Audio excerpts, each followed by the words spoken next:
नमो बुद्धाय, नमो धम्माय,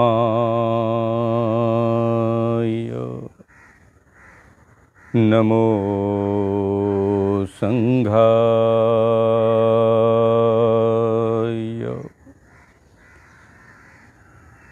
नमो तस् भगवतो अरहतो सम्मा सम्बुद्धस्स। नमो तस् भगवतो अरहतो सम्मा सम्बुद्धस्स। नमो तस् भगवतो अरहतो सम्मा सम्बुद्धस्स। बुद्धं शरणं गच्छामि, धम्मं शरणं गच्छामि, संघं शरणं गच्छामि। द्वितीयंपि तृतीयंपि बुद्धं शरणं गच्छामि, धम्मं शरणं गच्छामि, संघं शरणं गच्छामि।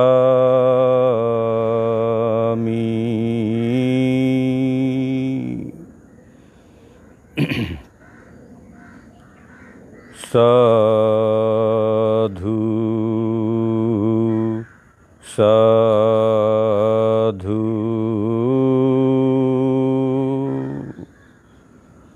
साधु।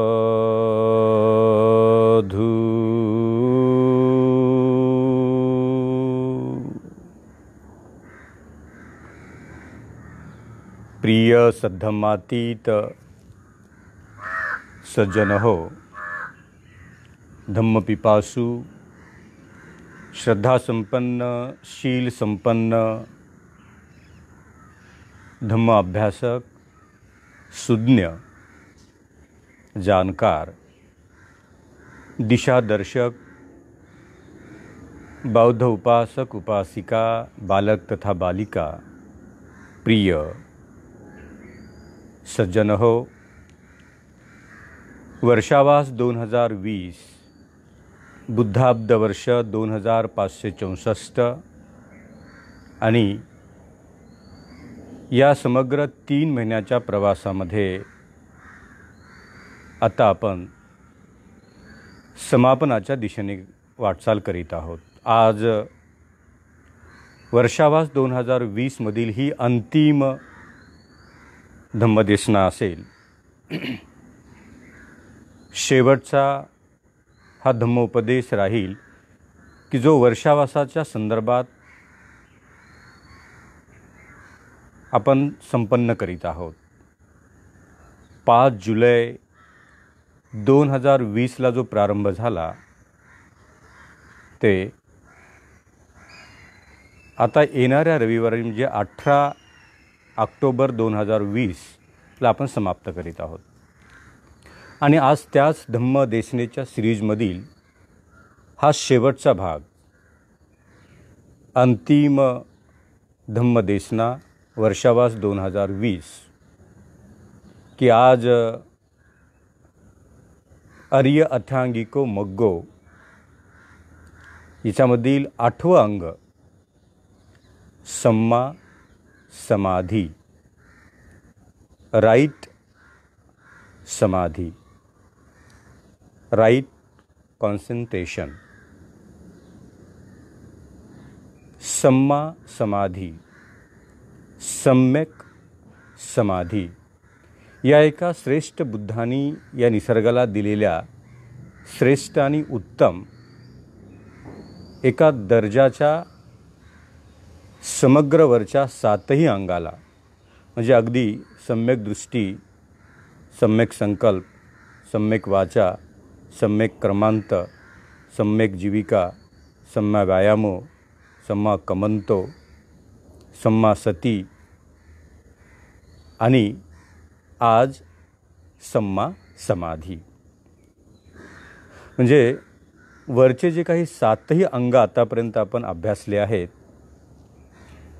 दिस is a milestone of that all 7 आर्य अथांगिको मोग्गोस पार्ट. माइलस्टोन म्हणजे त्यावरील सम्मा दिठ्ठीपासून ते सम्मा सत्तीपर्यंत. आता प्रामुख्याने या 7ही अंगाच्या सोबत असणारे एकमेव अंग म्हणजे सम्मा समाधी. त्यालाच विश्लेषित भाषेमध्ये म्हटलेलं आहे माइंड कॉन्सन्ट्रेशन, मनाची एकाग्रता. आता केवळ मनाची एकाग्रता म्हणून त्याचं विश्लेषण संपते का? तर नाही. केवळ मनाची एकाग्रता म्हणून त्याचे विश्लेषण संपत नाही. तर त्याला म्हटलेलं आहे प्युअर माइंड कॉन्सन्ट्रेशन. प्युअर विशुद्ध चित्ताची एकाग्रता, विशुद्ध, परिशुद्ध, शुद्ध, विशुद्ध, परिशुद्ध चित्ताची एकाग्रता म्हणजे सम्मा समाधी, राईट कॉन्सन्ट्रेशन. केवळ एकाग्रतेला सम्मा समाधी असे म्हणता येणार नाही. केवळ चित्ताची एकाग्रता म्हणजे सम्मा समाधी असा शब्दप्रयोग या सम्मा समाधीसोबत करता येणं शक्य नाही. आणि मग सम्मा समाधीचा जो मुख्य अर्थ आहे की विशुद्ध चित्ताची एकाग्रतेची अवस्था, की ज्या एकाग्रतेमध्ये कोणत्याच प्रकारचा दोष नाही.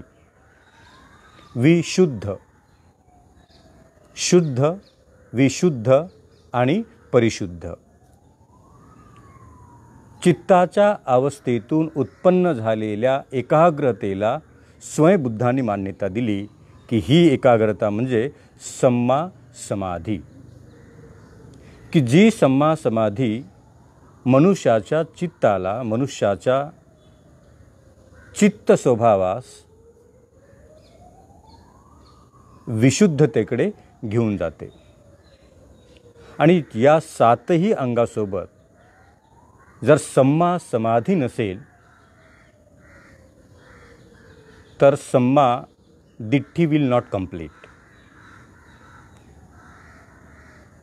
सम्मा दिठ्ठी will not complete without right concentration. आणि म्हणून पहिलं अंग त्याचा संबंध आहे 8व्या अंगाशी.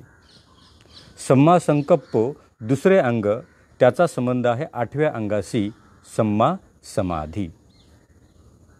म्हणजे या प्रत्येक अवस्थेमध्ये हे शेवटचं 8वं अंग अत्यंत प्रभावीपणे काम करते. अत्यंत प्रभावीपणे. की जर माझी दृष्टी कुठेतरी लागली आहे आणि ती लागलेली माझी दृष्टी सम्यक आहे की असम्यक याला तपासून पाहण्याचे काम तुमचे समाधिस्थ चित्त करते. सम्मा संकल्प, मी केलेला संकल्प, 4 आर्य सत्य जाणण्याचा केलेला संकल्प सुख आणि दुःख याच्यामधला भेद ओळखण्याचा केलेला संकल्प, कुशल आणि अकुशल या दोनमधला भेद जाणून तो समजून घेण्याचा केलेला संकल्प इज राईट ऑर रॉंग, याच्या संदर्भात पूर्णतः तपासण्याचे काम तुमची सम्मा समाधी करते. आणि मग प्रत्येक ठिकाणी सम्मा वाचा, तुमच्या मुखातून एक शब्द बाहेर पडण्याच्या अगोदर जर तुमचं राईट कॉन्सन्ट्रेशन असेल, तुमची जर राईट समाधी काम करणारी असेल, त्यावेळेला तुमचं प्रेझेन्स माइंड एकाग्र चित्ताचं असेल, तर ते एकाग्र चित्त तुमच्या बोलण्याच्या अगोदर मी चुकत आहे का बरोबर आहे, माझे बोलणे स्पष्ट आहे की अस्पष्ट आहे, माझे बोलणे कठोर आहे का मधुर आहे, माझे शब्द दुसऱ्याच्या कर्णपटलावर पडल्यानंतर त्याला आनंद मिळेल का दुःख मिळेल, याच्या प्रकारचा विशुद्ध स्वरूपातली बोलण्याच्या प्रती असलेली एकाग्रता म्हणजे सम्मा वाचा, इथे सुद्धा तुमच्याकडे सम्मा समाधीची जोड असणे अत्यंत आवश्यक आहे. विदाऊट सम्मा समाधी तुम्हाला तुमच्या बोलण्याचे नियंत्रण कळणारच नाही. आणि म्हणून जशी सम्मा दिठ्ठी, सम्मा संकप्पो, सम्मा वाचा, सम्मा कमंतो, आपल्या दररोजच्या जीवन व्यवहारामध्ये जे माझ्याद्वारा कर्म घडत आहेत त्या कर्माची अवस्था कुशल आहे की अकुशल हे जाणण्याचे कार्य सम्मा समाधी करते. एकाग्र चित्ताने केलेले कर्म तेच आपल्याला जाणता येतील की ते चांगले आहेत की वाईट आहेत. विक्षिप्त मनाने केलेले कर्म, बैचेन चित्ताने केलेले कर्म, विस्खळीत मनाच्या अवस्थेने केलेले कर्म हे कुशल आहेत की अकुशल हे जाणण्याच्या पलीकडेचे चित्त जाणार आहे. आणि म्हणून आपण जे काही करत आहोत सम्मा कमंतो, ते सम्मा आहेत की मिथ्या, कुशल आहेत की अकुशल, पापयुक्त आहेत की पुण्ययुक्त, याच्या संदर्भातली आज्ञा संज्ञा आणि जागरूकता निर्माण करण्याचे कार्य सम्मा समाधी.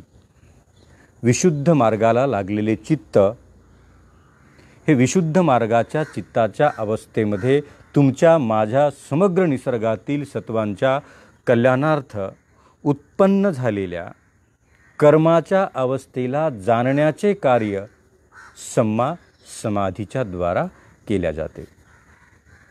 सम्मा समाधी जिथे ॲब्सेंट आहे तिथे माझ्याकडून सम्यक क्रमांत घडतात की नाही याच्याबद्दलचं परीक्षण करण्याचे कोणतेही साधन माझ्याकडे उपलब्ध राहणार नाही. सम्मा व्यायामो, मी करत असलेला सम्यक प्रयत्न, अधिष्ठान हे कुशल आहे की अकुशल हे जाणण्याचे कार्य सम्यक समाधी करत आहे. सम्मा सती, तुमची सम्यक स्मृती यथायोग्य स्वरूपात काम करत आहे की नाही, का सतत कार्यरत आहे भूतकाळातल्या अनुभवाशी, भविष्य काळातल्या येणाऱ्या कल्पनेशी आणि वर्तमान काळातल्या कोणत्याही विचारावरती अधिष्ठित न होता माझी सम्मा सती कार्यरत नाही असे जर वाटत असेल तर त्याचे परीक्षण करण्याचे कार्य हे सम्मा समाधी करते. आणि म्हणून तथागतांनी हे शेवटचे अंग वरील 7ही अंगांना सपोर्ट करणारे एक अत्यंत आवश्यक, अत्यंत प्रभावी आणि सर्वात उत्तम दर्जाच्या अकुशलतेला नष्ट करून कुशलतेची स्थापना करणारी सम्मा समाधी. आता काही धर्मसिद्धांतामध्ये, भारतीय जीवन व्यवस्थेमध्ये, भारतीय धर्म प्रणाली व्यवस्थेमध्ये समाधीचे 2 अर्थ उपयोगात आणलेले आहेत. आता जो मी अर्थ सांगितलेला आहे तो एक अर्थ, सम्मा समाधी म्हणजे शुद्ध चित्ताची एकाग्रता. काही धर्मसिद्धांतामध्ये अशी मान्यता स्वीकारली की सम्मा समाधी म्हणजे जिवंत असताना स्वीकारलेला मृत्यू म्हणजे समाधी. बुद्धाने मात्र याचं खंडन केलेलं आहे की समाधीचा आणि मृत्यूचा तीळमात्र संबंध नाही. जर कोणी जिवंतपणीच आपल्या शरीराला नैसर्गिक मृत्यू येण्याच्या अगोदर मृत्यू देत असेल तर बुद्धांनी त्याला आत्महत्येशिवाय दुसरे कोणतेही नाव दिलेले नाही.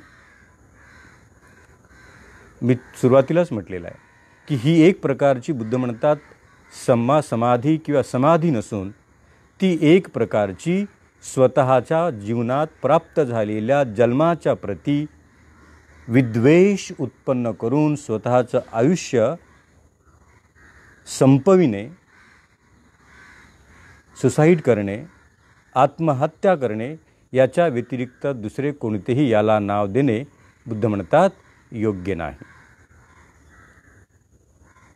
अनैसर्गिक स्वरूपाने स्वीकारलेला मृत्यू म्हणजे समाधीकडे जात आहे अशा प्रकारचा शब्दप्रयोग बौद्ध साहित्यात केला गेलेला नाही.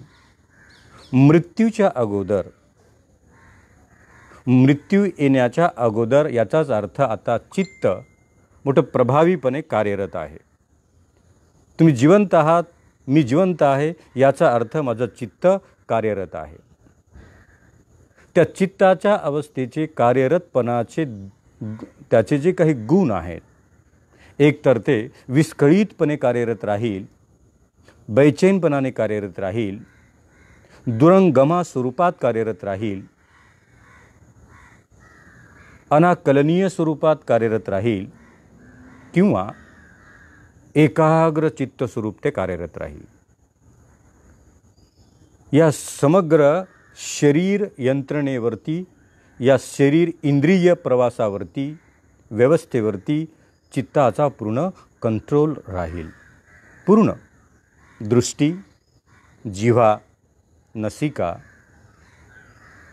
श्रवणमय प्रज्ञा, फस्सामय प्रज्ञा म्हणजे स्पर्शमय प्रज्ञा, काया, जिव्हा, नसिका, कर्ण, दृष्टी आणि 6वे आयतन चित्त, मन, या समग्र षडायतनावरती सर्वात मोठे नियंत्रण तुमचे सम्यक समाधी, विशुद्ध चित्ताच्या एकाग्रतेने इंद्रियावरती प्राप्त केलेले नियंत्रण सुखकारक आहे, सुखकारक आहे, सुखकारक आहे. समाधीयुक्त चित्ताने सम्मा समाधी, केवळ समाधी नाही. केवळ समाधी तर बऱ्याच वेळा लागते. केवळ समाधी, केवळ चित्ताची एकाग्रता ही नको असलेल्या अनेक ठिकाणी आपले चित्त एकाग्र होण्याचा बऱ्याच ठिकाणी बऱ्याचदा प्रयत्न करते आणि त्याच्यानंतर आपणच म्हणतो की एवढ्या वेळापासून हे चित्त एकाग्र आहे, यातून निष्पन्न तर काहीच होत नाही, प्राप्तही काही होत नाही. ज्या गोष्टीवरती माझे मन एकाग्र झाले आहे, एक तर तो भूतकाळ असेल किंवा एक तर तो भविष्यकाळ असेल किंवा वर्तमान काळातल्या एखाद्या गोष्टीवरती माझी चित्त एकाग्र झाले आणि एकाग्र झालेले चित्त अवलंबन योग्य नसेल तर त्यातून दुःखाची उत्पत्ती होईल, त्यातून नैराश्याची उत्पत्ती होईल. म्हणून माझे या क्षणाला एकाग्र झालेले चित्त जाणण्याची विशुद्ध ऊर्जा निर्माण करण्याचे कार्य सम्मा समाधी आपल्या चित्तामध्ये करते. आता बुद्ध त्या पंचवर्गीय भिक्खूंच्या सोबत या 3 महिन्याच्या शेवटच्या प्रवासातला हा संवाद करताना म्हणतात की भिक्खूनो, स्मृती आणि संप्रजन्य व विशुद्ध समाधीयुक्त चित्ताने, आता बघा त्याला एक शब्द जोडला गेला, विशुद्ध समाधीयुक्त, त्याला म्हटलेलं आहे ध्यान, ध्यानयुक्त. समाधीला पुढे शब्दप्रयोग केला गेला आहे ध्यान, ध्यानयुक्त चित्त, समाधीयुक्त चित्त आणि संप्रजन्याने अलंकृत होऊन या सत्यवचनास भिक्खूनो ग्रहण करा. हे समासती आणि समाधी तुमच्या जीवनाच्या दुःखमुक्तीच्या अंतिम टोकापर्यंत तुम्हाला घेऊन जाणार आहे. ज्या ज्या वेळेला चित्त एकाग्र होईल त्या प्रत्येक वेळेला जाणा की हे चित्त विशुद्ध स्वरूपात एकाग्र झालेलं आहे की त्याच्या एकाग्र होण्याच्या गोष्टीला कोणत्याच प्रकारच्या विशुद्धतेचा सहवास आचरण नाही. अनेक वेळा एकाग्र झालेलं चित्त हे कशासाठी एकाग्र झाले याचा कशाच प्रकारचा थांग न लागणे, कारण हे चित्त मोठं चंचल आहे, हे चित्त मोठं बैचैन आहे, हे चित्त मोठं दिरंगम आहे, हे चित्त मोठं दुरंगमा आहे, हे चित्त मोठं अनाकलनीय आहे, हे चित्त अनंत स्वरूपामध्ये गतिमान आहे. बुद्ध म्हणतात की या चित्ताच्या गती, एवढी गती या निसर्गात ना प्रकाशाला मिळाली, ना हवेला मिळाली, ना ध्वनीला मिळाली. ध्वनी, हवा आणि प्रकाश याहीपेक्षा अत्यंत गतिमान तुमचे चित्त आहे. प्रकाश यायला काही काळ लागेल, ध्वनी ऐकायला यायला काही वेळ लागेल, परंतु तुमचं चित्त एकाच क्षणावरून हजारो हजारो मैल दूर जाण्याचे कार्य करू शकते, जिथे तुमचे शरीर कधी पोहोचलेच नाही. तुमची काया, तुमचा देह, तुमचं शरीर पोहोचलेलंच नाही, पण कोणीतरी तुम्हाला एखादी कल्पना केली, त्याने पाहिलेले एखादं तिकडचं निसर्ग सौंदर्याचे वर्णन केले, तर ते वर्णन ऐकता ऐकता ऐकता ऐकताच आपले चित्त त्या वर्णनाच्या सोबतच तिथे जाऊन पोहोचते. यापूर्वी तुमचं शरीर कधी गेलं नाही, यापूर्वी तुम्ही तिथे जाऊन कधी अनुभव घेतला नाही, पण तुमचे चित्त सांगणाऱ्याच्या शब्द कर्णपटलावर पडत आहेत.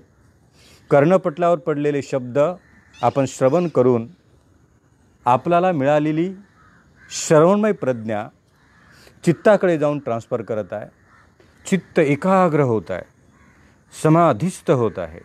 एकाग्र चित्त, एकाग्र चित्ताने शब्द कर्णपटलावरचे श्रवण केले, चित्तामध्ये स्टोअर झाले. एकाच वेळेला चित्ताने चिंतनमय प्रज्ञेत त्याला प्रवाहित केले आणि चिंतनमय प्रज्ञेने चिंतन केले. वा, तो काश्मीरचं वर्णन करत आहे, बर्फ पडत आहे, अत्यंत सुंदर पक्ष्यांचा आवाज येत आहे. याचं चित्त शरीर कधीच काश्मीरला गेलं नाही, पण आपोआप याचं चित्त काश्मीरला पोहोचलं आहे. तिथे तो बर्फात आहे, तिथे तो बर्फासोबत खेळत आहे, आनंद घेत आहे. चित्त अशाही ठिकाणी पोचते की ज्या ठिकाणी अद्यापर्यंत तुमचे शरीर पोचले नाही, आणि त्याला म्हटलेलं आहे कल्पनारम्य स्वरूपात केलेली मनाची एकाग्रता. एक मग्न झालेला आहे, तल्लीन झालेला आहे, एकाग्र झालेला आहे. कल्पनारम्य विश्वामध्ये ते रमत आहे, ते रमत आहे, ते रमत आहे. बुद्ध म्हणतात की हे ऐकता ऐकता 1 तास तुमचे चित्त एकाग्र होते, आणि एकदा कर्णपटलावर पडणाऱ्या त्या काल्पनिक वर्णनात्मक शब्दांचा संबंध तुटला, विभक्त झाला, च्यापासून दूर गेला. कर्णपटलावरती ते वर्णन करणारे शब्द आता संपले. संपल्याबरोबर 1 तास तुमचं तल्लीन, मग्न, एकाग्र कल्पनेत काश्मीरीला गेलेलं चित्त आपोआप हे शब्द कर्णपटलापासून दूर गेले का आपोआप इथे येते. 1 तास कल्पनेतलं चित्त जेव्हा इथे येते तेव्हा तर मी इथेच आहे. मी 1 तास जी कल्पना केली ते पाहिलं, मी पोट्रे केला. माझ्या मनाच्या चित्ताच्या अवस्थेने मी सारं काश्मीर फिरून आलो, परंतु मी तर इथेच आहे. कर्णपटलावर पडणारे वर्णनात्मक शब्द विभक्त होतात तेव्हा चित्त जागे होते आणि कल्पना विश्वातून ते चित्त पुन्हा परत येते आणि परत आल्याबरोबर दिस इज अ फॅक्ट, मी इथेच आहे, शरीर इथेच आहे. सांगणाऱ्याचं वर्णन करणाऱ्याची शक्ती संपून गेली, शब्द संपले आणि मी इथेच आहे. चित्त पुन्हा इथे आलेलं आहे आणि मी इथेच आहे जेव्हा आपल्याला कळते तेव्हा मनुष्यात नैराश्य येते. अरे मी जे वर्णन केलं ते तर काल्पनिक होतं, क्षणिक होतं. थोडा वेळ मला आनंद मिळाला पण नंतर कळलं की मी इथेच आहे, इथेच बसलेलो आहे. चित्त एका क्षणात काश्मीरला गेलं. अनाकलनीय आहे. न पाहिलेल्या, न अनुभव घेतलेल्या जागेशी, देशाशी, भूगोलाशी सारा फेरफटका मारून येऊ शकते एका क्षणात.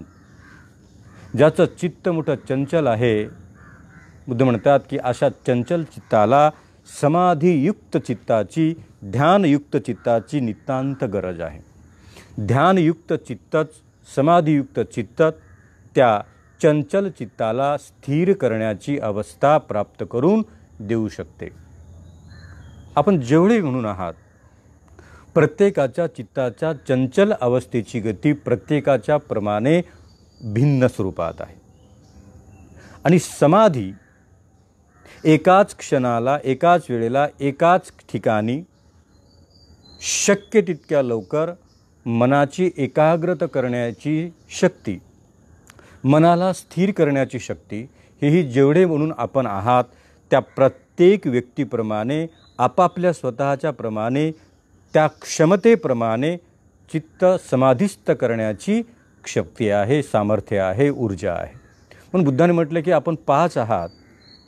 प्रत्येकाकडे सम्मा समाधीची अवस्था कमी जास्त स्वरूपात, दीर्घ अल्प स्वरूपात, सम्यक आणि मिथ्या स्वरूपात आपापल्या व्यक्तिमत्वाप्रमाणे, कुशलकर्माप्रमाणे, पुण्यकर्माप्रमाणे आणि चित्त एकाग्रतेचा केलेला प्रवास, practice of the meditation, practice of the right concentrations. Right concentration will support you to identify your mind. Is it here or not? माझे चित्त आता इथेच आहे की नाही? नाही तर मी तर ऐकत आहे, भंतेंचे शब्दही कर्णपटलावर पडत आहे, पण मन मात्र कुठेतरी कोसो दूर गेलेलं आहे.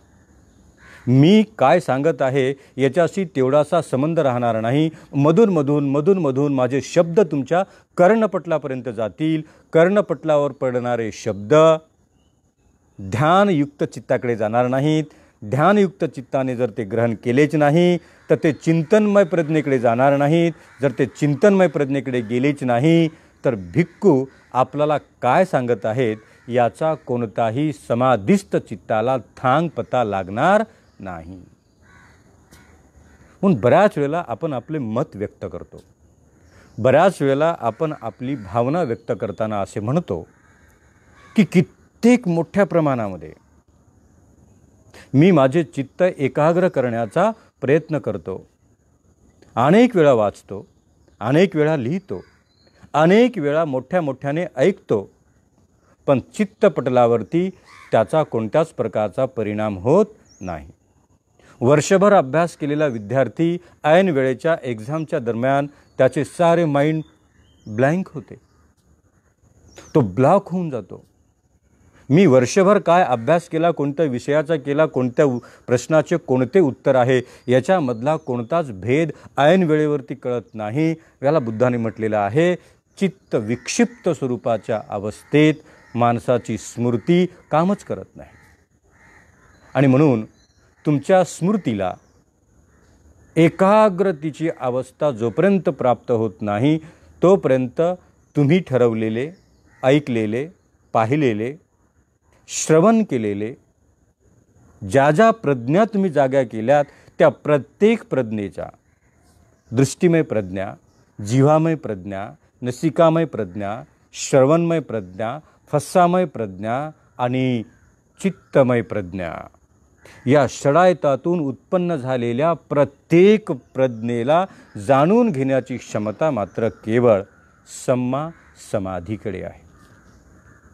सम्मा समाधी जर तुमच्या या समग्र प्रज्ञेपासून विभक्त राहिली, अलिप्त राहिली, तर तुम्हाला कोणत्याच पद्धतीने ध्यान अवस्थेकडे एक मार्गक्रमित रूपाने, एकाग्रतेच्या मार्गक्रमित रूपाने पोहोचणे शक्य होणार नाही.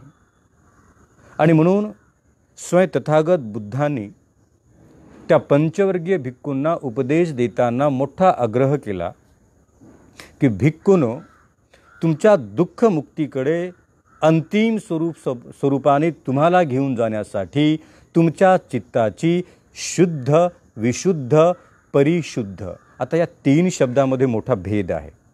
शुद्ध, विशुद्ध आणि परिशुद्ध. आता कधीतरी बुद्धा ब्रॉडकास्ट आपलं चालू होईल आणि याच्यावरती आपण बऱ्यापैकी काम करूया की शुद्ध म्हणजे काय, विशुद्ध म्हणजे काय आणि परिशुद्ध म्हणजे काय. स्वयं तथागत बुद्ध त्या भिक्खूंना उपदेश देताना म्हणतात की चित्ताच्या या अवस्थेला स्थिर करताना तुमचे चित्त आज, आता, या ठिकाणी, या प्रसंगी जे विचार करत आहे, जो कोणता विचार करत आहे, त्या विचार करण्याच्या प्रक्रियेला शुद्ध स्वरूपात स्वीकारण्याची तयारी ठेवते. याला म्हटलेलं आहे सम्मा समाधी. या क्षणाला चित्ताची अवस्था कोणती आहे, या क्षणाला माझ्याकडे as a being speaker, as a being Buddhist monk, being motivational teacher, if my mind is not pure now, at present, that means samma samadhi is absent. Right concentration is not working properly. सम्मा समाधी. या क्षणाला माझी सम्मा समाधी जर जागृत नसेल, या क्षणाला उत्पन्न झालेलं चित्त याच्याबद्दलचा कोणत्याच प्रकारचा अभ्यास या क्षणी मला नसेल, तर माझ्या बोलण्याचा कोणताच परिणाम तुमच्यापर्यंत पोहोचणार नाही. कारण बोलण्यामध्ये कोणतंच तारतम्य नाही. सम्मा समाधी, विशुद्ध चित्ताच्या एकाग्रतेचा अभाव असलेले चित्त या क्षणाला मी काय बोलत आहे याच्यावर नियंत्रण नसल्यामुळे तो काय बोलत आहे हे ना त्याला स्वतःला कळेल आणि तो काय बोलत आहे हे श्रोत्याला कळेल. As a motivational teacher, as a speaker, as a being Buddhist monk, मला या क्षणाला माझे चित्त सम्मा समाधीच्या स्वरूपात उपदेश देत आहे, एवढ्या प्रकारची चित्त जागृती मला या क्षणी ठेवावी लागेल. आणि ती विशुद्ध स्वरूपात. केवळ मी बोलत नाही, तर मी काय बोलत आहे, मी काय बोलत आहे, कोणत्या स्वरूपात बोलत आहे, माझ्या बोलण्याने कोणता परिणाम होणार आहे. म्हणजे एकाच वेळेला चित्त बघा किती काम करत आहे. ते प्लेस, जागा, कोणासोबत, व्यक्ती, काय बोलत आहे, त्याचा हेतू, कोणासोबत बोलत आहे, काय बोलत आहे, हे बोलल्यानंतर घडणारे परिणाम काय आहेत, चांगले आहेत की वाईट आहेत, वाईट परिणाम झाला तर त्याचा दंड काय मिळेल, चांगले परिणाम झाले तर त्याचा पुरस्कार काय मिळेल. एकाच वेळेला समग्र स्वरूपामध्ये जाणण्याच्या प्रक्रियेला म्हणतात समाधीयुक्त चित्त.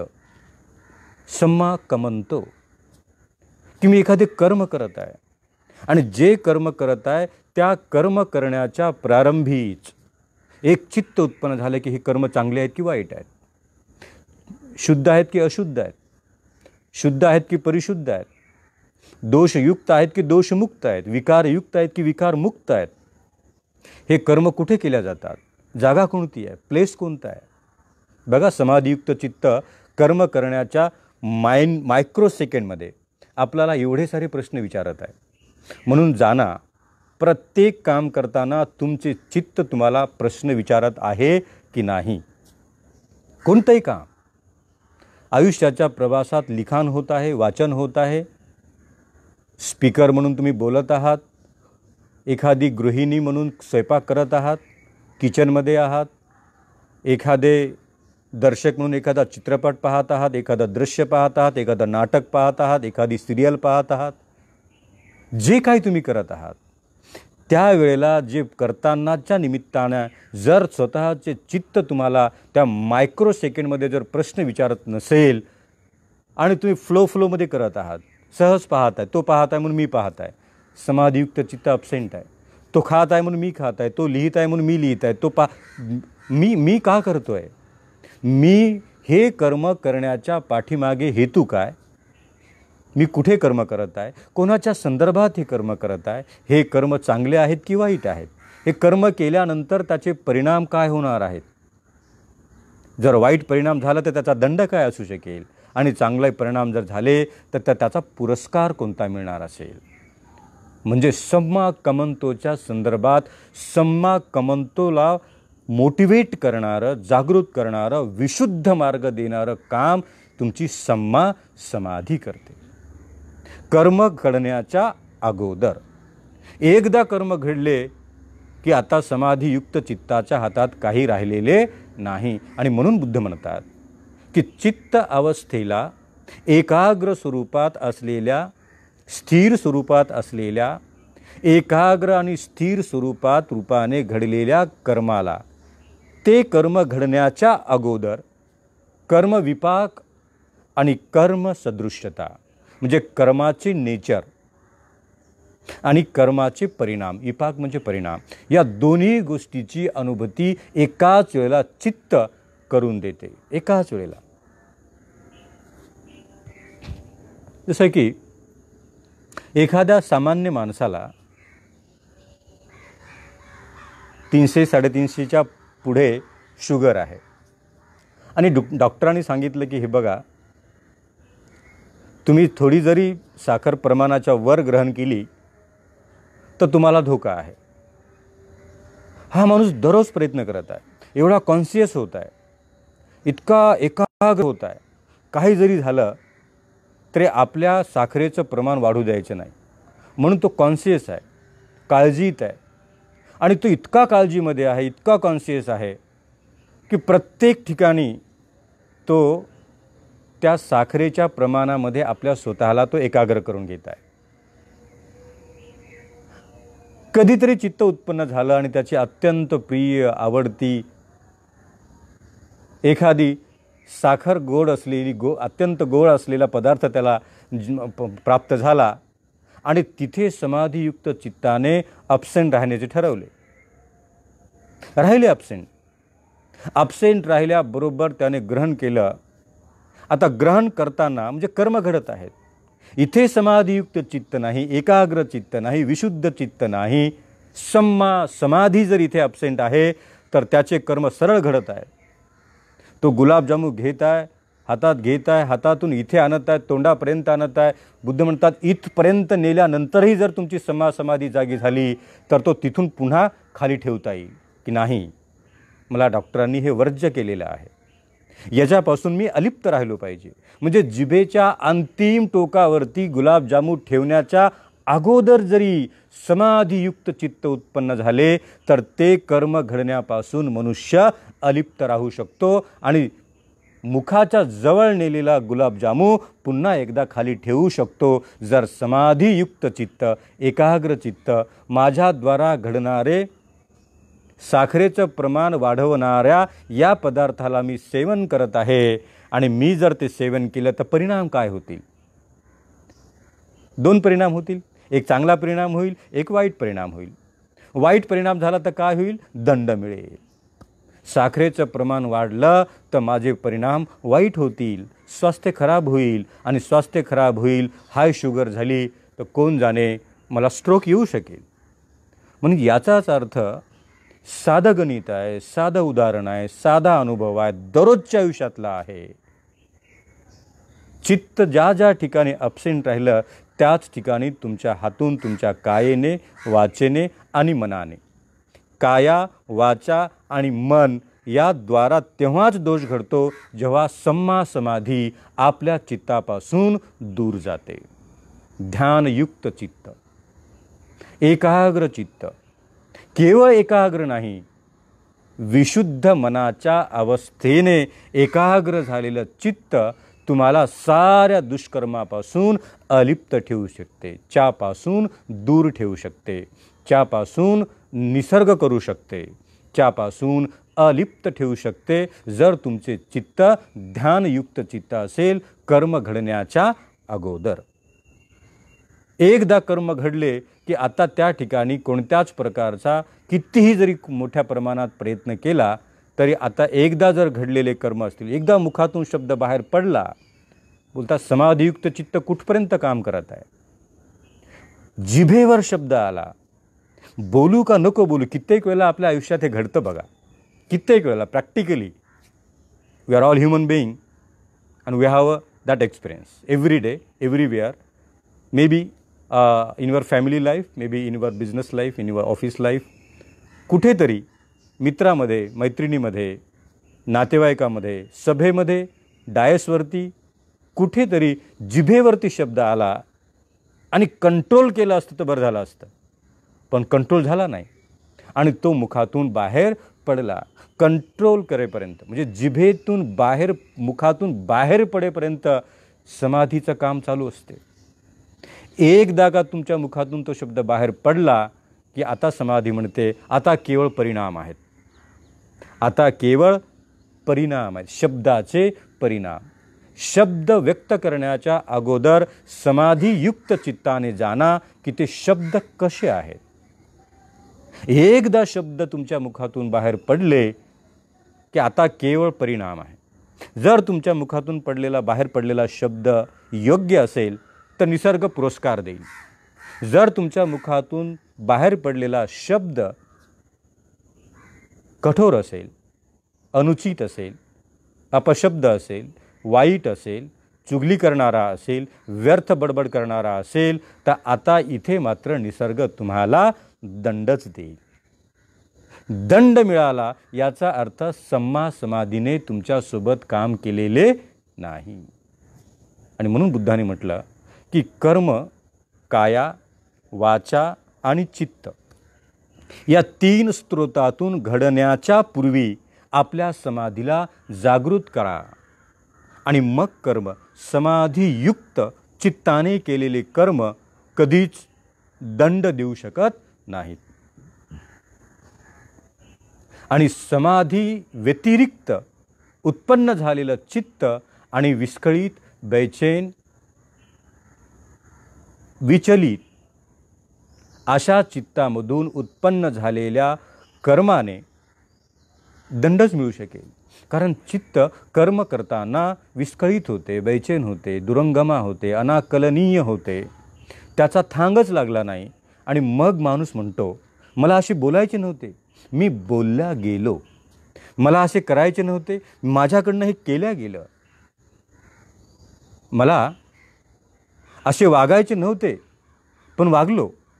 मनुष्य वागण्याच्या पूर्वी विचार करीत नाही आणि वागण्याच्या नंतर विचार करतो, कारण नंतर परिणाम दिसतो. आणि मग बुद्ध म्हणतात कर्मविपाक आणि कर्ममीमांसा. कर्म घडतानाच जाणा कर्माचे परिणाम काय होतील, बोलतानाच जाणा बोलण्याचे परिणाम काय होतील. कर्म करताना, बोलताना, खाताना, पिताना, चालताना, व्यवहार करतानाच जाणा याचे परिणाम काय होतील. समाधियुक्त चित्त असेल तर तुम्हाला त्याच्या परिणामाचा संकेत अगोदरच देईल. कारण तुम्ही जे बोलत आहात, बोलता बोलता बोलता बोलता बोलत आहात आणि कळलं की मी चुकीचं बोलत आहे. You have to control your speech. I have to control my speech. बोलता बोलता बोलता बोलता जर तुम्ही ध्यानावर आलात तर तुमचं चित्त तुम्ही कंट्रोल कराल आणि पुढचा होणारा परिणाम टळू शकतो. जर तुम्ही बोलता बोलता बोलता बोलता अनकंट्रोल झालात, चित्त कामच करत नाही आहे, समाधी लागतच नाही आहे. बोलण्याच्या संदर्भातली एकाग्रता भंग पावलेली आहे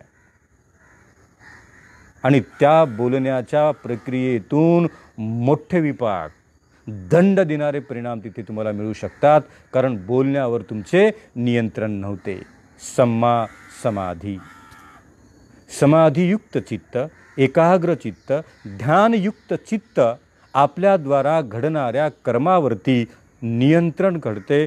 कर्म घडण्याच्या अगोदर एकदा कर्म घडले की त्याच्या संदर्भात चित्त कोणत्याच प्रकारे आता इथे बंधनकारक राहत नाही. घडले कर्म, एकदा भात्यातून बाण सुटला, आता तो लागणारच आहे. एक तर तो चांगल्या निशाण्यावरती लागेल किंवा एकतर तो चुकीच्या जागेवर जाऊन लागेल. चुकीच्या जागेवर लागला तर त्याचं प्रायश्चित होईल, त्याचा दंड मिळेल. आणि योग्य ठिकाणी जिथे तुम्हाला निशाणाच लावायचा तिथे लागला तर निसर्ग तुम्हाला पुरस्कार देईल. आणि मग बुद्ध म्हणतात की तुम्ही पूर्ण तयारी केली, शरीरातला बाण काढला, लावला आणि बाण सोडण्याच्या शेवटच्या क्षणापर्यंत चित्त तुम्ही एकाग्र करून ठेवले आणि सोडण्याच्या अगोदरच्या क्षणी माझं चित्त एकाग्र आहे, तर तो सोडण्याच्या अगोदरच तुम्हाला कळेल की तो कुठे जाऊन लागणार आहे.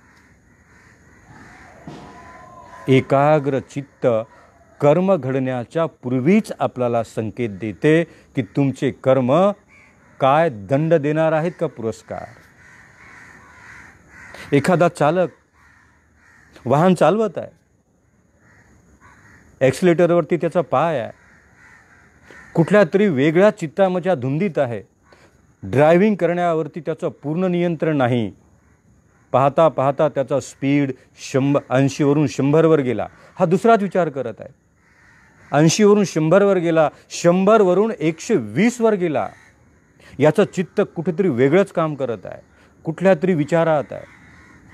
आणि म्हणून एका चालकाने गाडी ड्राईव्ह करताना, चालवताना पूर्ण नियंत्रण एकाग्र चित्ताने असावे आपल्या पूर्ण शरीर यंत्रणेवरती.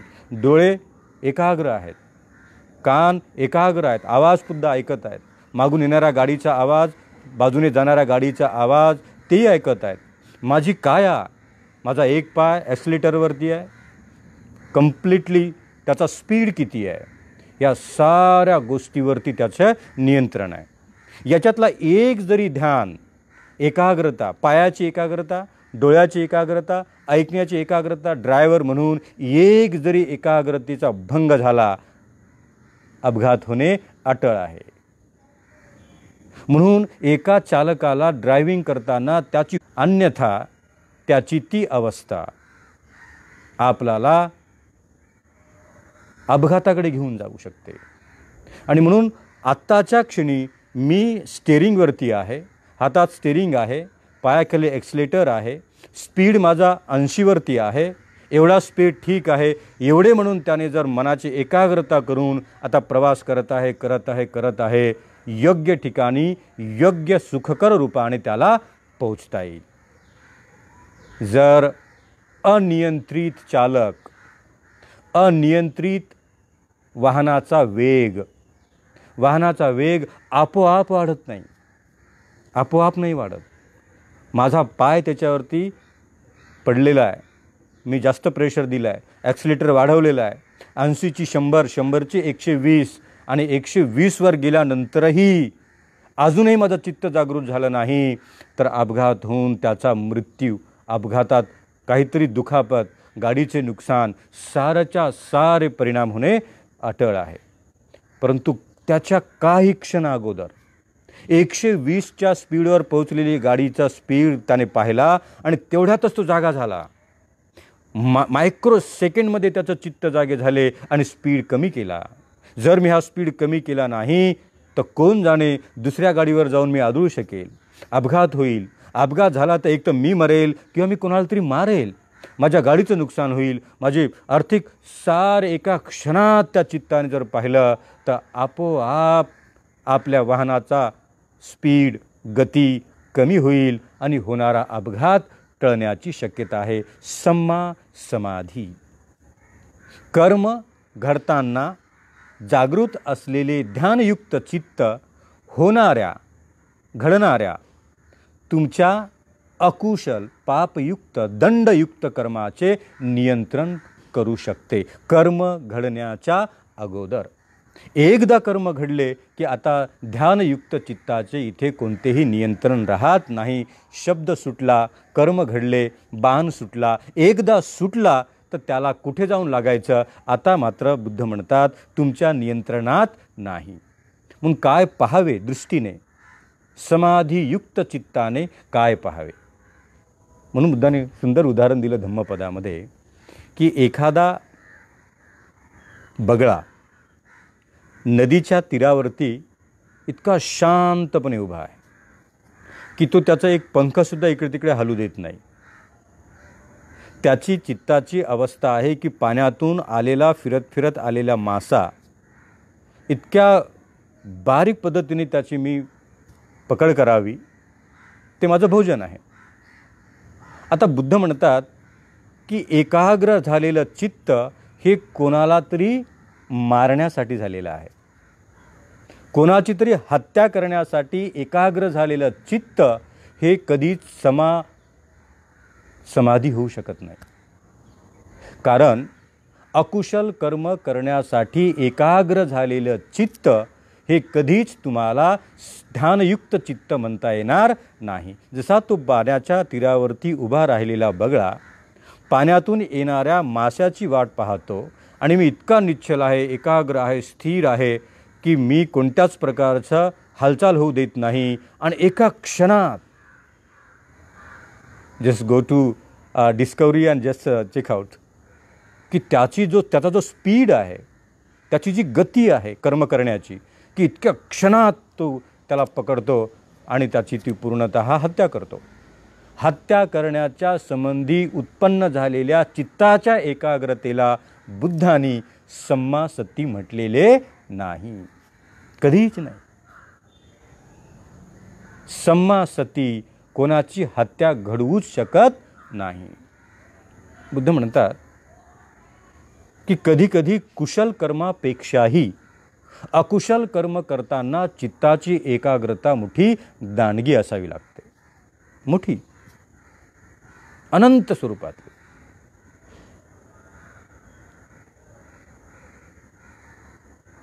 एखाद्याची हत्या करण्यासाठी हत्या करणारा माणूस किती एकाग्र होतो. तो माणूस कधी निघतो, कधी येतो, कोणत्या वेळेला जातो, कोणत्या वेळेला खातो, कोणत्या वेळेला कुठे असतो, कोणत्या वेळेला काय करतो, या प्रत्येक गोष्टीला आज तो समजून घेतो, पाहतो, ऐकतो. प्रत्येक क्षणाला, प्रत्येक मोमेंटला आणि सारा मोमेंट एकत्र करतो आणि मग तो पूर्ण प्रयत्न करत आहे. बघा चित्त किती एकाग्र करत आहे. हत्या घडण्याच्या पूर्वीचा केलेला चित्ताच्या एकाग्रतेचा परिणाम पहा. जर चित्त शुद्ध नसेल, परिशुद्ध नसेल, मनाची एकाग्रतेला शुद्धतेची जोड नसेल, तुमच्या ध्यानयुक्त चित्ताला परिशुद्धतेची जोड नसेल तर हा माणूस समोरच्या व्यक्तीची हत्या करण्यासाठी प्रचंड चित्त एकाग्र करत आहे, कल्पना करत आहे, एकाग्र करत आहे, एकाग्रतेने राहत आहे, एकाग्रतेने हत्यार उचलत आहे, प्रॅक्टिस करत आहे, कशी गोळी मारू, कसे हत्यार चालू, कसं काय करू, आणि मोठी एकाग्रता करून घडलेल्या दिवशी, ठरवलेल्या दिवशी त्याच्या हातून ती हत्या घडते. चित्त एकाग्र असल्याशिवाय अंगुलीमालाने 999 हत्या केल्याच नाही. 200 शस्त्र अस्त्र धारण केलेल्या सैन्यांची हत्या करायची किती एकाग्रता लागत असेल. कोणाला पहिले मारू, पूर्वेला कोण आहे, उत्तरेला कोण आहे, दक्षिणेला कोण आहे, पुढे कोण आहे, मागे कोण आहे, घोड्यावर कोण आहे, शस्त्रधारी कोण आहे, बिना शस्त्राचं कोण आहे, आणि हा एकटा आहे. कुणाच्या तरी हत्येला जबाबदार घडणारे कर्म जर तुम्ही हत्या करण्यासाठी म्हणून एकाग्र करत असाल तर भिक्खूनो, त्या कर्माला सम्मा सतीचे कर्म कधीच म्हणता येणार नाही, कधीच नाही. सम्मा सतीचे कर्म म्हणून त्याचा उल्लेख करता येणार नाही. भिक्खूनो, ज्या कर्माला निसर्ग मान्यता देतो, ज्या कर्माला निसर्ग पुरस्कार देतो, त्याच कर्माला कुशल कर्म म्हणतात. आणि तेच कुशल कर्म करण्यासाठी चित्त ध्यानयुक्त करा. आणि ते ध्यानयुक्त झालेले चित्त अनंत मेत्ताभाव, अनंत करुणा, अनंत ध्येयवाद उत्पन्न करते आणि तुम्हाला अनंत रूपाने पुढे घेऊन जाते. बुद्धाच्या या श्रेष्ठ वचनातून ध्यानयुक्त चित्त. आता काही लोकांनी याचाही फार मोठा गांभीर्याने विचारच केला नाही. ध्यान करणे, ध्यान करणे, ध्यान करणे. काही लोकांचं पहिलं शिबिर झालं, दुसरं शिबिर झालं, 5वं शिबिर झालं, कोणाकोणाचे 10 शिबिरं झाले. आता ती माणसं सांगत सुटलीत, माझं 5 शिबिर झाले, माझे हे शिबिर झालं, माझे 10 शिबिर झाले. चित्त काय काम करत आहे आत्ता? अहंकारात गेलं. मी ध्यान करतो, मी ध्यान करतो, मी अमुक करतो, मी तमुक केले, मी ते केले, मी फलाने केले. मी पासून जर तुम्ही सुरुवात केली, बुद्ध म्हणतात तिथेच तर तुमचं चित्त अबसेंट आहे. मीचा अहंकार करण्याच्या प्रती उत्पन्न होतो जेव्हा तुम्ही कुशल कर्म करूनही त्याचं फळ तुम्हाला मिळेलच असे सांगता येत नाही. कारण त्या कुशल कर्माच्या सोबत अहंभाव आला. मी केले, मी दिले, मी पाहिले. व्यवहाराच्या पलीकडे जाऊन केलेला अहंकार, मीपणा तुमच्या कुशल कर्माला समाप्त करेल. परंतु ज्याचे कुशल कर्म एकाग्रतापूर्वक आहेत, ध्यानयुक्त आहेत, शुद्ध, विशुद्ध आणि परिशुद्ध स्वभाव युक्त आहेत, त्याच्या चित्तामध्ये कोणत्याच प्रकारचे अकुशल कर्म जन्माला येत नाहीत. कारण ते कर्म जन्माला आल्याबरोबर ओळखण्याचे काम त्याचे ध्यानयुक्त चित्त करते की मी करत आहे. किती वेळा मी करू? मी हे केले, मी हे दिले, मी तिथे दिले, मी इथे दिले, मी ध्यान करतो, मी फलानं करतो, मी अमुकच आहे, मी तमुकच आहे. मी एक दिवस त्याचे चित्त म्हणेल किती दिवस मी करू? हा मी म्हणजे कोण आहे? ध्यानयुक्त चित्तच आपल्याला सांगेल मी म्हणजे काय. मी म्हणजे नथिंग, काहीच नाही, कोणताच नाही. मी सारखे अनंत मी जगात आले, संपून गेले, मी कुठेच दिसून येत नाही. मग मी का करावं? ध्यानाच्या प्रतीसुद्धा अहंभाव निर्माण जर उत्पन्न झाला तर ते मिथ्या समाधी, समाधी नाही. आणि म्हणून जर कोणी म्हटलं एखाद्या साधकाने की मी 10 शिबिरं केले, मी 10 शिबिरं केले, संपलं. त्याने जर 10 शिबिरं केले तर त्याच्या बोलण्यातूनच कळावं की हा माणूस विपस्सी आहे, तो साधक आहे. त्याचं तेज, त्याची विचार करण्याची पद्धत, त्याची बोलण्याची पद्धत, चालण्याची पद्धत, वागण्याची पद्धत हीच त्याला त्याच्या ध्यान अवस्थेला ओळखून देते की मी ध्यानयुक्त काम करणारा पुरुष आहे, स्त्री आहे, भिक्खू आहे, भिक्खुनी आहे. आणि म्हणून ध्यानातून उत्पन्न झालेले कर्म दोषरहित आहेत आणि ध्यानयुक्त नसलेल्या चित्तात उत्पन्न झालेले कर्म दोषयुक्त आहेत. कधी काळी तुमच्या माझ्या हातून जर दोष घडला तर ॲब्सेंट माइंड, सम्मा समाधीचं काम तिथे नव्हतं, म्हणून तुमच्याकडून तो दोष घडला. हे सतत आपल्या स्वतःला म्हणा. आणि कर्म घडण्याच्या अगोदर आपली सम्मा समाधी जागृत आहे की नाही, एकाग्रचित्त आहे की नाही याचा पूर्णतः विचार करा. एकदा तथागत सकाळी आपल्या ध्यान अवस्थेतून उठले आणि ध्यान अवस्थेतून उठून बुद्ध चक्रमण करत होते. चक्रमण मुद्रा. आणि काही भिक्खू तथागतांच्या अगोदरच उठले आणि मोठ्याने चर्चा करत होते. आता काय चर्चा करत होते बघा. चर्चा करताना जर तुमचं चित्त ध्यानयुक्त नसेल, एकाग्र नसेल, विशुद्ध नसेल तर तुमचे चित्त तुम्हाला कोणत्या चर्चेत घेऊन जाते. आता भिक्खू चर्चा करत आहेत, मोठ्याने बोलत आहेत आणि बुद्धांच्या कर्णपटलावरती ते शब्द येत असल्यामुळे बुद्ध चक्रमण करता मध्येच थांबले की भिक्खू काय चर्चा करत आहेत. बुद्ध ऐकत आहेत, भिक्खू मोठ्याने चर्चा करत आहेत. तुला माहीत आहे का आत्मा म्हणजे काय? तर एकाने उत्तर दिलं, हो मला माहिती आहे, आत्मा म्हणजे निराकार असतो. तुला माहीत आहे का परमात्मा म्हणजे काय? दुसऱ्याने उत्तर दिलं, हो मला माहिती आहे, परमात्मा हा मृत्यूनंतर भेटणारा असतो. चर्चा रंगली आहे यांची. आत्मा म्हणजे काय, परमात्मा म्हणजे काय, मृत्यूच्या अगोदर भेटतो, मृत्यूच्या नंतर भेटतो, तल्लीन झाले, मग्न झाले. Absent mind. मी भिक्खू आहे, मी निब्बाण प्राप्त करण्याच्या मार्गावर अधिष्ठित असणारा भिक्खू आहे. हे ज्ञात नसल्यामुळे, ॲब्सेंट माइंड तिथे उत्पन्न झाल्यामुळे एकाग्र आणि विशुद्ध एकाग्र, चित्त एकाग्र आहे सर्वांचं, पण ते विशुद्ध नाही. चित्त एकाग्र कशासाठी आहे? आत्मा पाहणे, परमात्मा पाहणे, परमात्म्याचा मोक्ष पाहणे. आणि मग बुद्ध त्या सर्व भिक्खूजवळ जातात आणि विचारतात की भिक्खूनो, तुम्ही कशाबद्दल बोलत आहात? तथागत, आम्ही आत्मा, परमात्मा आणि मोक्षाबद्दल चर्चा करत आहोत. बुद्धाने विचारलं, कधीपासून करत आहात? तथागत, अनेक वेळ आणि पूर्ण रात्र निघून गेली आहे, पण आत्म्याचा काही थांगपत्ता लागतच नाही. आत्मा, परमात्मा याबद्दलचा कोणत्याच प्रकारचा स्वभावही कळत नाही.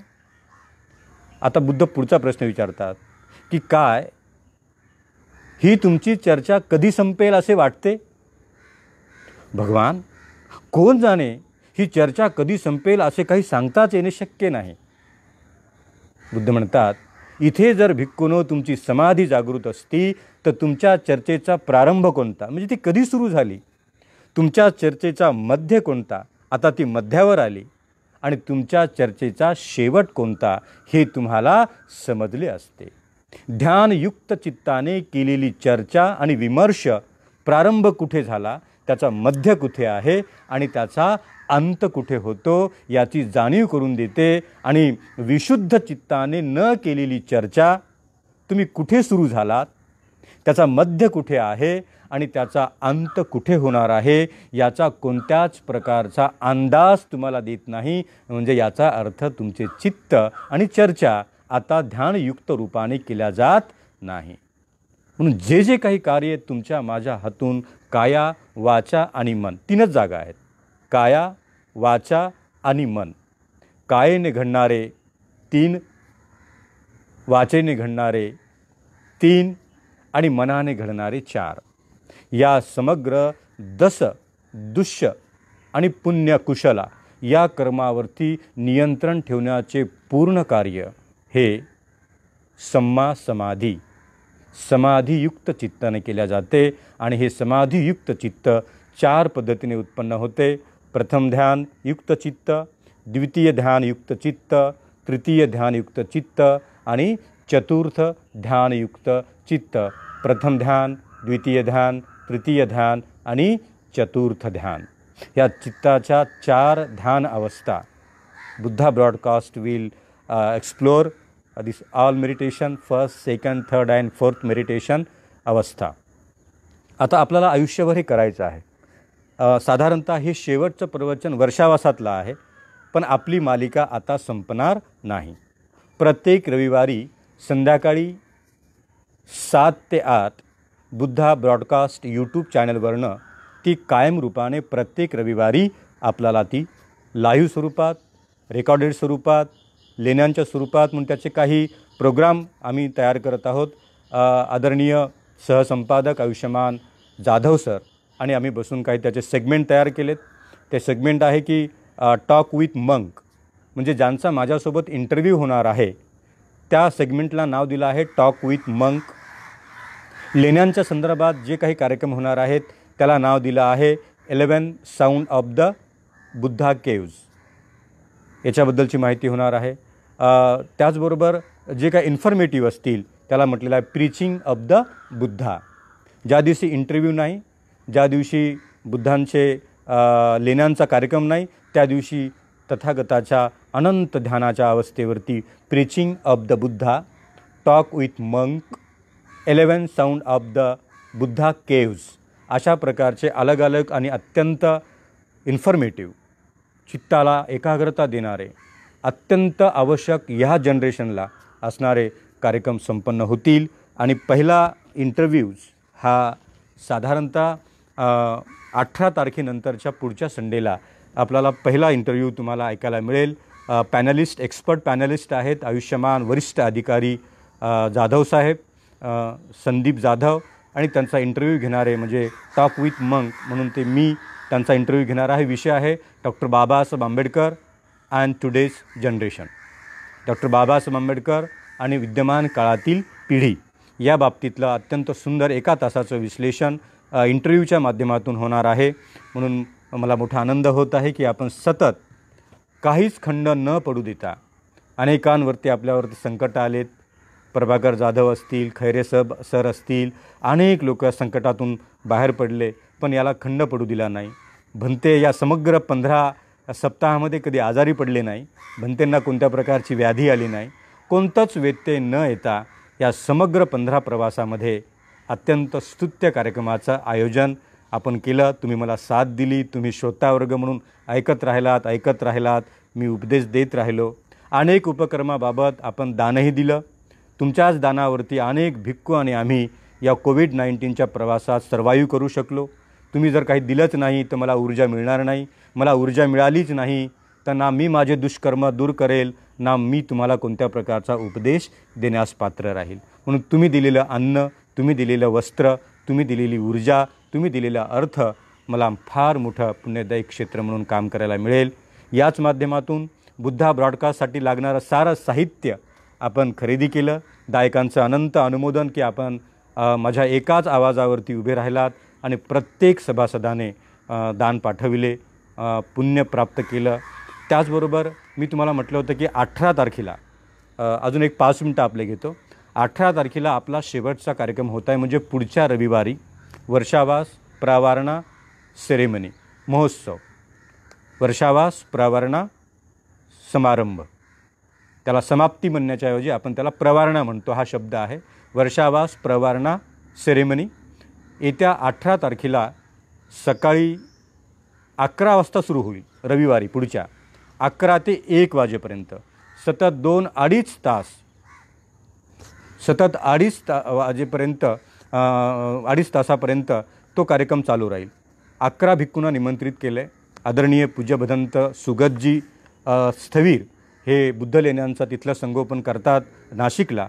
त्या त्रिरश्मी बुद्धलेणीच्या अत्यंत पवित्र आणि पावन जागेवरती काम करणारा वर्ग म्हणून 11 भिक्खू तिथे निमंत्रित होतील. 11 भिक्खूंचं येणं, 11 भिक्खूंना भोजनदान, 11 भिक्खूंना चिवरदान अत्यंत यथायोग्य पद्धतीने बौद्ध परंपरेमध्ये प्रावारणा सेरेमनी कसा केला जातो याचा प्रत्यक्ष अनुभव आपण येत्या रविवारी घेणार आहोत. मी तुम्हाला आग्रह करेल की पुन्हा एकदा आपण बुद्धा ब्रॉडकास्ट यूट्यूब चॅनल आणि निब्बान बुद्धाचा मात्र तो शेवटचा कार्यक्रम असेल. त्याच्यानंतर निब्बान बुद्धाच्या ऐवजी आपण बुद्धा ब्रॉडकास्ट यूट्यूब चॅनलवरनं काम करणार आहोत. म्हणून लक्षात ठेवा, बुद्धा ब्रॉडकास्ट यूट्यूब चॅनलवरून पुढच्या 18 तारखेचा कार्यक्रम आपल्याला अनुमोदित करता येईल. चिवरदान देणाऱ्या दायक वर्गाचे मी अनुमोदन करतो. मी नावं घेतो. आज राखी नामदेवराव मेश्राम, नवी मुंबई, इथून त्यांनी 1 चिवरदान केलेलं आहे. या 11 भिक्खू जे येणार आहेत त्याच्यापैकी 1 चिवर. संध्या संदीप जाधव नालासोपारा यांनीसुद्धा 1 चिवरदान दिलं आहे. डॉक्टर निशा रंगारी अंधेरी नागपूर यांनी त्यांचं 1 चिवरदान दिलं आहे. धम्मदायिका गवळी मॅडम यांनीसुद्धा त्यांचं चिवरदान आपल्याला पाठवलेलं आहे. प्रकाश मोहिते सातारा इथून त्यांनी त्यांचं चिवरदान पाठवलं आहे. अरुण जाधव नवी मुंबई ऐरोली इथून त्यांनी त्यांचे दान पाठवले आहे. संजय एमाजी कांबळे यांनी नवी मुंबई ऐरोली सेक्टर नंबर 19 वरून दान पाठवलं आहे 1 भिक्खूचं चिवर. त्याचबरोबर दिलीप आणि रंजना दिलीप धिवरे नवी मुंबई यांनीसुद्धा त्यांचं 1 चिवरदान भिक्खू संघाला पाठवलं आहे. ॲडव्होकेट ज्योत्स्ना कांबळे पुणे इथून त्यांनी त्यांचं 1 चिवरदान भिक्खू संघाला पाठवलं आहे. अलका जगन्नाथराव कांबळे डोंबिवली पूर्व इथून त्यांनीसुद्धा त्यांचं 1 चिवरदान पाठवलं आहे. डॉक्टर DB कांबळे यांच्या पत्नी कालकथित दिवंगत चंद्रप्रभा देवराम कांबळे यांच्या स्मरणार्थ कांबळे आणि सकपाळ या परिवाराकडून चिवरदान भिक्खू संघाला पाठवलं आहे. त्याचबरोबर माझे वर्गमित्र एकाच वेळेला आम्ही कॉलेजला होतो ते आमचे आयुष्यमान विजय काकडे विरार पूर्व यांनीसुद्धा त्यांच्या काकडे परिवाराकडून चिवरदान देण्याचं ठरवलं आहे. त्यांचे दानही पोहोचले आहे. दायकांचं दान आम्हाला मिळालेलं आहे, प्राप्त झालं आहे. प्रत्येकाचं नाव घेऊन त्या ठिकाणी तुमच्या कुटुंबाचे चिवरदान त्या 11 भिक्खूपैकी एका भिक्खू संघाला दान करण्यात येईल. आपण मात्र आपल्या घरीच राहा. आपण घरीच बसून याचे अनुमोदन पहा, त्या परंपरेला पहा, साधुकार द्या पुन्हा एकदा जे कोणाला राहिले असतील, कोणी अष्टपरिष्कार दान पाठवा, कोणी भोजनदानामध्ये सहभागी व्हा. चिवरदान तर झालं, आपल्याला भोजनदान करायचं आहे, अष्टपरिष्कार दान करायचं आहे. भिक्खू आता ते 11 भिक्खू त्या लेणीतून पुन्हा एकदा चारी दिशेने जातील आणि म्हणून ज्यांना कोणाला दायक रूपाने दायक होऊन दान करण्याची इच्छा असेल तर नक्कीच आपण दान करू शकता. मला वाटतं की मोठा आनंदाचा क्षण संदीप जाधव आणि मी ॲज अ बुद्धिस्ट मंक आला की डॉक्टर बाबासाहेब आंबेडकरांची गौरवगाथा या सिरियलमध्ये काम केलं आणि त्याचा एपिसोड मला वाटते उद्या, आज जर नसेल दाखवत नसतील तर तो उद्या 10:30 वाजता टेलिकास्ट होणार आहे. आपण नक्की बघा. मला स्वतःला इतका आनंद झाला की बाबासाहेब प्रत्यक्ष तर कधी पाहता आले नाही, परंतु मी बाबासाहेबांशी संवाद करत आहे, मी बाबासाहेबांना पाहत आहे, मी बाबासाहेबांच्या सोबत बसून त्यांच्याशी बोलत आहे. अशा प्रकारची एक चांगली भावनिक चित्तभावना उत्पन्न झाली. त्याचाही आपण लाभ घ्यावा असा मी आग्रह करेल. मला वाटते तो एपिसोड पण पहा आणि यानंतर थेट आपण भेटणार आहोत. कदाचित झालंच तर 14 ऑक्टोबरला सायंकाळी 7 ते 8 डॉक्टर बाबासाहेब आंबेडकरांचे धर्मांतर आणि त्याचे परिणाम, डॉक्टर बाबासाहेब आंबेडकरांचा बौद्ध धम्माचा स्वीकार आणि त्याचे परिणाम, doctor Babasaheb Ambedkar's conversion and its impact या विषयावरती 14 ऑक्टोबरला सायंकाळी 7 ते 8 कार्यक्रम होणार आहे. जर आपल्याला ऐकण्याची इच्छा असेल तर नक्कीच आपण मॅसेज पाठवा, ग्रुपवर पाठवा, मला पाठवा. मी ते लाईव्ह करण्याचा प्रयत्न करेल जर आपल्याकडे सर्वांकडे वेळ असेल आणि सर्वांची इच्छा असेल तर 14 ऑक्टोबरला संध्याकाळी 7 ते 8 आपल्याला सर्वांना ऐकायला मिळेल. आणि म्हणून मी आपल्या सर्वांनाच आग्रह करेल की उद्या रात्री 10:30 वाजता एपिसोड बघा, स्टार प्रवाह संध्याकाळी 10:30 वाजता. आणि 18 तारखेला आपण पुन्हा भेटूया. आज आलात समाधियुक्त चित्ताने आपण मला 15च्या 15ही हप्ते आपण श्रवण केलं, मला ग्रहण केलं, आपण ऐकलं. जेवढं मला सांगता येईल तेवढं मी तुम्हाला समजावून सांगण्याचा प्रयत्न केला. नवनवीन कल्पना मी घेऊन येत राहील. आपण त्याला तेवढंच बळ द्या. खूप गरज आहे धम्माची आपल्या तरुणांसाठी, तरुणींसाठी, मुलांसाठी, या समग्र देशासाठी. जे काय आज चाललं आहे त्याला फक्त बुद्धच तारू शकतात. आणि म्हणून तुम्हाला माझी विनंती आहे, रिक्वेस्ट आहे, धम्म आमंती ती आहे की खूप काम करूया. तुम्ही जेवढं काही सहभाग द्याल, वेळ द्याल, अर्थदान द्याल, विचार द्याल, त्यातूनच उद्या बुद्ध पहाट म्हणून या निसर्गाला पाहता येईल. तुम्ही आजही आलात, मला सहकार्य केलं, आपल्याला दुःखमुक्तीकडे घेऊन जाणाऱ्या धम्मज्ञानाला मी प्रकाशित केले, आपण ग्रहण केले. सर्वांच्या प्रति पुण्यदायी भावना व्यक्त करतो. अनंत पुण्यदायी क्षण प्राप्त हो, अनंत मंगलदायी क्षण आपणास प्राप्त हो. सर्वांचं जीवन दुःखमुक्त बनो. अनंत दुःखावरती मात करण्याची उदंड ऊर्जा तुम्हा सर्वांना प्राप्त हो. सर्वांचं मंगल हो.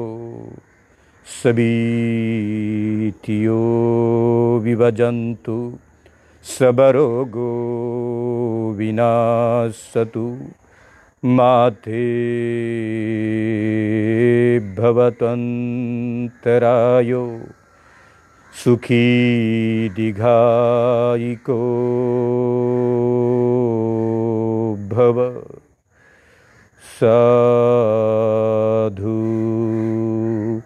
साधु साधु.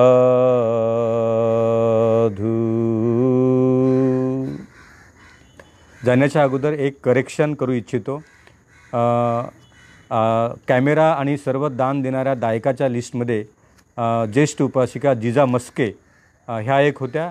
चुकून त्यांच्या साहेबांचे नाव सदानंद म्हणजे लिहिण्याऐवजी दयानंद लिहिल्या गेले, तर ते आपण करेक्ट करावे. जिजा सदानंद मस्के असं त्या आईचं पूर्ण नाव आहे. मी क्षमा इच्छितो, अनावधानाने ते झालेलं आहे. सदानंद आणि दयानंद यात फार मोठं अंतर कळलं नाही, त्यामुळे ते लिहिल्या गेलं आहे. मी दिलगिरी व्यक्त करतो. जिजा सदानंद म्हस्के ह्या आईनेसुद्धा आपल्या त्याच्यामध्ये 5,000 रुपयाचं दान पाठवून ती साधनं खरेदी करण्यास मदत केलेली आहे. पुन्हा एकदा सर्वांच्या प्रति मंगलमैत्री, सर्वांना दीर्घायुष्य लाभो, आनंद आणि सुख आणि साऱ्या प्रवासामध्ये समर्थ ठेवा, संतुलन ठेवा, नियंत्रण ठेवा. अनंत मंगलमैत्री, मैत्रीपूर्ण. जय भीम. साधू साधू साधू. थँक्यू.